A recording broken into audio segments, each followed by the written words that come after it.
E o casamento, hein? O que a sociedade fala sobre isso e o que a Bíblia fala sobre isso? Vamos começar com a Bíblia. O Gênesis mostra que a família foi divinamente instituída. Ela começa com a união entre um homem e uma mulher.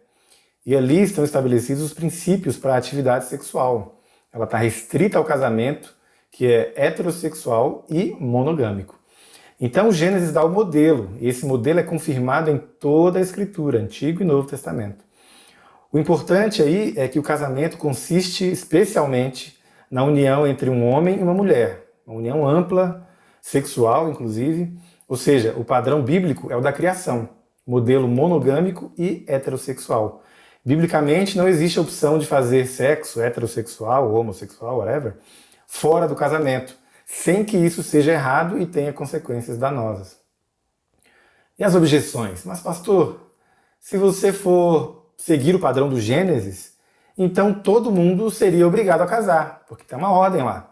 Seria errado ficar solteiro. Não, o relato ali é o modelo ideal para o casamento, mas não obriga todo mundo, todo ser humano a se casar e procriar. Estabelece os parâmetros para quem quer se casar. Jesus demonstrou isso lá em Mateus 19. Depois de mencionar o casamento original do Gênesis, ele explicou o divórcio. Aí os discípulos disseram, então é melhor não se casar. E Jesus afirmou, nem todos têm condição de aceitar essa palavra, somente aqueles a quem isso é dado. Alguns são eunucos porque nasceram assim, outros foram feitos eunucos pelos homens. Outros ainda se fizeram eunucos por causa do reino dos céus. Quem puder aceitar isso, aceite. Ou seja, nem todo mundo é obrigado a se casar. Ninguém, na verdade, é obrigado a se casar por causa do Gênesis. Mas o modelo de casamento está ali. E sexo sem casamento é sexo ilícito, tá bom? Outra objeção. Mas se a gente fosse seguir o padrão proposto em Gênesis, o sexo deveria ser só para procriação, então. Outro erro. Ninguém precisa fazer sexo apenas para a procriação na Bíblia. Cantares de Salomão mostra de uma forma linda, poética e erótica a função prazerosa do sexo. Assim, sexo sem procriação na Bíblia não é pecado, mas sexo sem casamento é pecado. É biblicamente muito difícil você provar que o sexo foi criado por Deus só para a procriação e que a sexualidade só passou a ter outras funções com o decorrer do tempo. Não. Mesmo no Gênesis, no original, o casamento original, é possível ver outras funções para o sexo. Deus destinou a sexualidade no casamento também para proporcionar a unidade entre o casal. Por isso, o homem deixará o pai e a mãe, se unirá à sua mulher e os dois se tornarão uma só carne. Ponto. Não menciona filhos ainda. Tornar-se uma só carne é uma referência à união sexual. Também, sem nenhuma conotação de procriação. O propósito primário, então, da sexualidade era esse relacionamento entre homem e mulher, e a procriação foi apresentada como bênção adicional.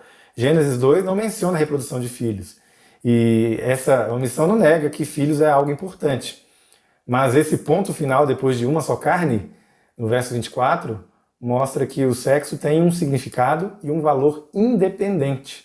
E o incesto, hein, pastor? Outra objeção. Porque se a gente for seguir Gênesis, isso tornaria o incesto uma coisa normal, os irmãos se casarem entre si. Mais um equívoco. O incesto foi uma necessidade que durou poucas gerações. Não era um modelo normativo. Até porque foi alterado depois, foi abolido. A narrativa ali registra, por exemplo, que Caim coabitou com a sua mulher. Ele concebeu e teve um filho, chamado Enoque. O texto não diz que ele coabitou com a sua parenta, era sua parenta, ou sua irmã, ou outra expressão que caracterizasse o incesto. Ou seja, o texto esconde, não enfatiza o parentesco, não quer colocar isso no holofote. Por quê? Porque é errado. Além disso, o próprio Gênesis traz experiências normativas sobre o incesto. Ló e suas filhas, por exemplo, Ruben e Bila, a sua madrasta, por exemplo. Há ainda no Pentateuco clara revelação da vontade de Deus a respeito do incesto. Ou seja, você tem mandamento proibindo isso. Um cristão só vai ficar em dúvida nesse assunto se ele ignorar o que a Bíblia diz sobre isso. No caso de Ló com suas filhas, o próprio fato das filhas terem que embebedar o pai mostra que elas tinham noção de que aquilo era errado. O Novo Testamento registra que Ló era um homem justo, em Sodoma, e se afligia com o procedimento libertino daqueles que não tinham moral ali na cidade. Essa expressão princípios morais, ela vem de uma palavra apesmos, palavra grega, que significa literalmente sem princípios, sem lei. Daí você pode deduzir que Ló não era um sem lei. Por isso ele tinha a reputação de ser um homem justo. Se ele estivesse sóbrio, provavelmente ele não teria cometido incesto com suas filhas. Por outro lado, onde é que está no Pentateuco ou em toda a Bíblia as experiências normativas, os exemplos e as correções posteriores que favorecem o incesto? Não existem. Então, o incesto após as primeiras gerações já começava a ser visto negativamente, mesmo antes da lei ser escrita. E seguir o modelo do casamento do Gênesis não indica que o incesto pode ser praticado hoje. Agora, fora da Bíblia, vamos sair da Bíblia, uma definição sociológica: casamento é uma relação legalmente reconhecida que envolve laços econômicos, sociais, emocionais e sexuais. No entanto, o reconhecimento legal não faz parte da definição bíblica original, isso veio depois, né? Inclusive na sociedade também, junto com a questão do divórcio. Biblicamente, no Gênesis, há o reconhecimento da família do noivo e da noiva. A parte sexual do casamento é heterossexual e monogâmica. Alguns autores dizem que a idade de casamento romântico é nova, ou seja, o casamento romântico é recente. Antes era por economia, por normas culturais, casamento arranjado. A Bíblia também tem casamento arranjado, sabia? Mas não é uma regra. Veja só, Isaac se casou com Rebeca. Rebeca foi consultada, perguntaram se ela aceitava, e ela aceitou. Isaac não. Então, historicamente, existem alguns tipos de casamento. Vou citar alguns. A patrilocalidade é quando se casam e vão morar na família do marido, ou próximo dela. Na Bíblia, quem sai de casa é o homem, é o contrário. Ele deixa a família, né? No Ocidente a mulher muda de nome, abandona a família. Na Bíblia é diferente. Estudando mais de 1000 famílias, o antropólogo David Levinson concluiu que a maioria pratica a patrilocalidade. A matrilocalidade é casar-se e ir morar na família da esposa. Tem tribos nativas americanas que praticam a matrilocalidade. O marido é que entra na família da mulher. A mulher é a dona da casa e dos bens. Essas sociedades são matrilineares, ou seja, a descendência que conta é a da família da mãe. A neolocalidade é o praticado hoje: se casar, morar numa casa que não é nem do pai nem da mãe. Endogamia é o casamento entre pessoas do mesmo status, do mesmo grupo. Por exemplo, tribo com tribo, raça com raça, família com família. A exogamia ou exogamia é o casamento oposto a isso, né? É entre pessoas de categorias sociais diferentes, nacionalidade diferente, outra tribo. Já a monogamia, você sabe, né? É um parceiro só, é um casal. No Brasil, o casamento, por lei, é apenas entre 2 pessoas, é monogâmico. A poligamia é o casamento com mais de um. E é legal em alguns países da África, do sul da Ásia. E dentro da poligamia você tem a bigamia, que é você se casar com 2 pessoas. E na poligamia você ainda tem a poliginia, que é um homem, várias mulheres. Mas existe também a poliandria, uma mulher, vários homens. E a poligamia, pastor, não está na Bíblia? Isso não justificaria hoje o poliamor? Relacionamentos abertos, né? Se a poligamia é antiga, por que o poliamor, o relacionamento aberto, o amor livre, por que isso seria errado? Por que isso não pode ser considerado algo histórico, tradicional também? Acontece que a poligamia ela é regulamentada na Bíblia, não ordenada. Na Bíblia e no Alcorão. Existem regras bem rígidas ali. E é errado o senso comum de que todo mundo era poligâmico na Bíblia. Primeiro que o casamento original da criação é monogâmico. E no Novo Testamento você não tem referência à poligamia entre cristãos. Você só tem isso no Antigo Testamento. E mesmo assim, não é uma coisa tão praticada quanto você pensa.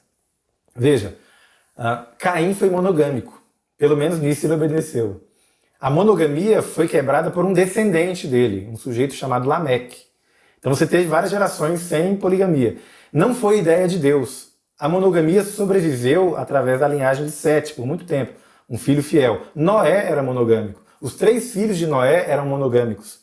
Então, na criação, Adão e Eva, e no dilúvio, que é uma nova criação, a monogamia ela está lá reafirmada com Noé e seus filhos. Ou seja, você tem 2 inícios da história, a criação e dilúvio, e a monogamia está nos 2 começos. A poligamia é parte da rebeldia humana. Abraão foi monogâmico por muito tempo, depois se envolveu com outra mulher. Isaac foi monogâmico a vida inteira. Jacó queria ser monogâmico, ele só queria Raquel, e só não foi monogâmico por pressão das suas próprias mulheres, que exigiram que ele engravidasse as servas. José foi monogâmico, Moisés foi monogâmico, Isaías foi monogâmico, Oséias foi monogâmico e vários outros. A mulher virtuosa de Provérbios 31, ali você tem um casamento monogâmico descrito. Provérbios, aliás, descreve o casamento monogâmico e aconselha que o homem desfrute do amor da mulher da sua mocidade. Enfim, Deus criou o casamento monogâmico. Poligamia no Antigo Testamento é fruto da rebelião humana contra Deus. E o que Deus faz? Ele apenas regulamenta a rebelião para minimizar os efeitos nocivos. A definição bíblica de casamento, então, é essa. E ela é repetida por Jesus e Paulo. Se você é cristão, crê na Bíblia, para validar qualquer alternativa fora disso, você precisaria redefinir o casamento como alguma coisa diferente da união entre um homem e uma mulher. Uma união que torna lícita a relação sexual entre os dois. E você teria que fazer tudo isso em toda a Bíblia de maneira consistente. É muito difícil. O casamento deve ser honrado por todos. O leito conjugal deve ser conservado puro, porque Deus julgará os imorais e adúlteros. Honrado por todos, não apenas por quem é casado, tá bom? Se você é cristão, se acredita na Bíblia, essa deve ser a sua opinião. Faça a atividade de acordo com essa aula e de acordo com o texto. Não chute. E até a próxima aula. Deus te abençoe.